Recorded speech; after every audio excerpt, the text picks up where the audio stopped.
Hello, and welcome to CTR Cyber 5, 5 tips in 5 minutes to improve cybersecurity internal controls. I am your host, Jenny Hederman, Risk Counsel with the Office of the Comptroller. Our guest today is Gabriel Friedlander, founder and CEO of WIZER Security Awareness Training. WIZERtraining.com is a revolutionary way to provide cyber awareness training to the public and employees through 60-second videos, and many are free to the public and in collaboration with public entities. He was co-founder of Observe IT, which was acquired by Proofpoint, a company specializing in the detection and prevention of insider threats. He is also co-author of the book, Insider Threat Program, Your 90-Day Plan. For more than a decade, he has researched insider threats and trained numerous organizations on how to avoid and mitigate the risk it poses. Gabriel is going to be sharing 5 tips for cybersecurity awareness for teleworking employees. And we'll jump right in to cyber tip number 1. Welcome, Gabriel. Hi, thank you very much for this opportunity. So for cyber tip number 1, you can't treat a digital identity like real people. You never know really who's behind it. And I'll give you an example.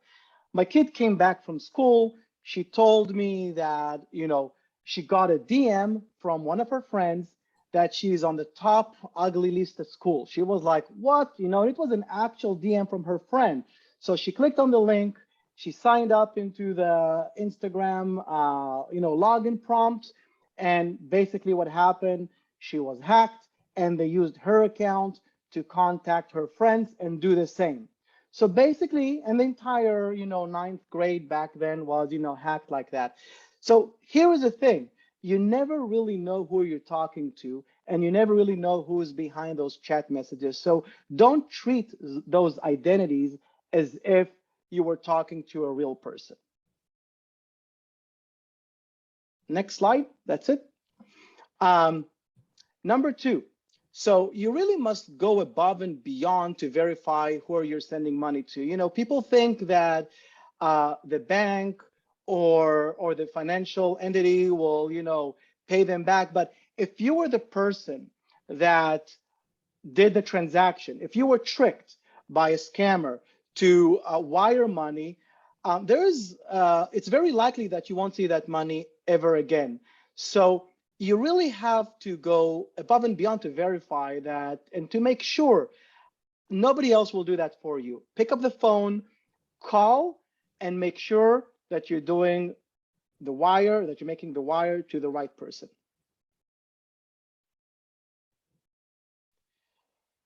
Tip number 3, you can't just trust an email or a phone number, just like my first story.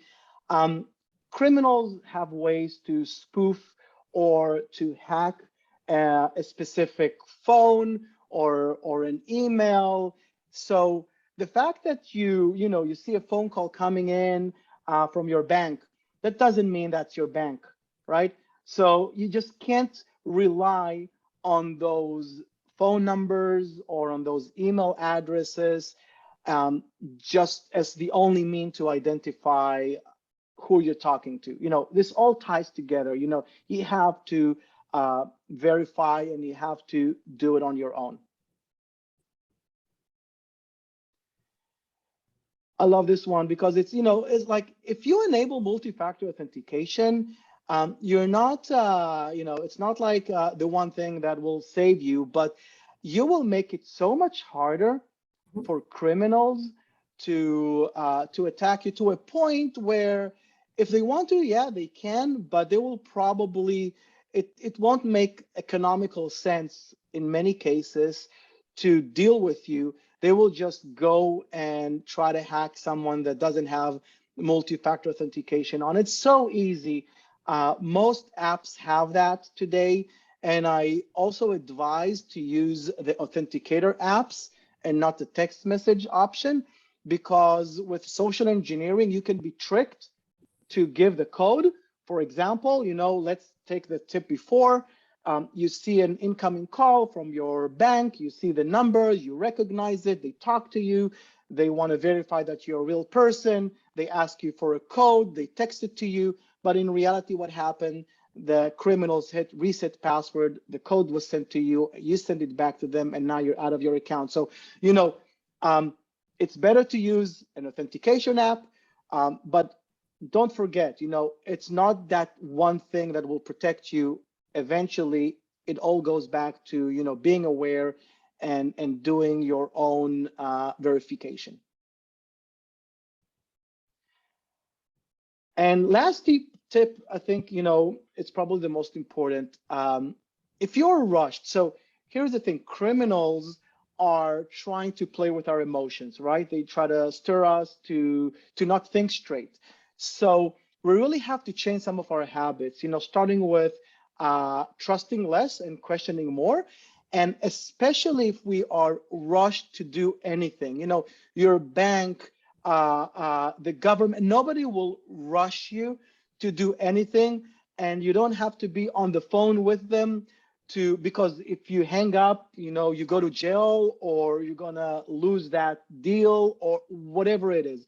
So if you're rushed to do anything, it's a good practice to make it a habit to just walk away, take a 5-minute break, let those emotions, you know, settle down. Also at work, if you get a, you know, an angry email from your boss asking you to do something right away, you know, just take a minute, think about it, come back with, you know, a clear head, and maybe call and verify that they actually requested it. Now you're thinking straight. You probably are less likely to fall for a scam. Well, that's it. Great. Thank you, Gabriel Friedlander. Please check out wizertraining.com. The videos are fantastic. For more information on cybersecurity internal controls and CTR Cyber 5, check out our cyber page at macomptroller.org. And we will see you again on CTR Cyber 5. Thanks so much for watching.